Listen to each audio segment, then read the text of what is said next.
If you're anything like me, you set keyframes sometimes and then cut clips to make them shorter, and you still want that animation, but you find yourself missing those keyframes and you don't know where they went. So as you can see here for this clip, I've got position and scale keyframed, and the first keyframes are visible, but the final ones are missing. I can't see where they end, so I can't really control them or manipulate them.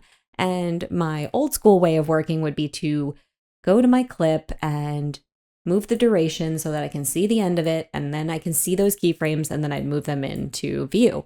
And then I'd recut it again, but that's not the most convenient thing to do. And I mostly don't want to be cutting and then recutting clips like that. So how can I see those keyframes without doing that? Well, with my clip selected, I can go to my Effect Controls panel here and hit the hamburger on the right-hand side.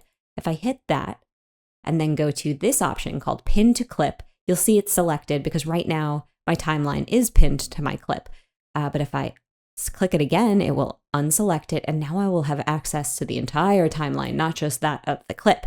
And there I can see those 2 keyframes that I want to move. So I can kind of see there's a difference in color here. So I can kind of move them into the lighter gray area, and then they should appear. So now if I go back to my little hamburger on the Effect Controls panel and then hit Pin to Clip again, they're back within my range. I can see them, I can move them, I can change them.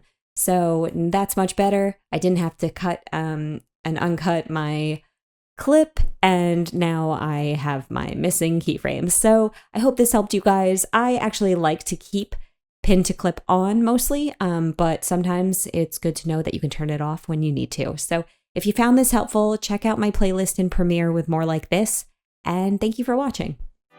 If you want to support me and see what I've been working on, check out my Explainer video channel.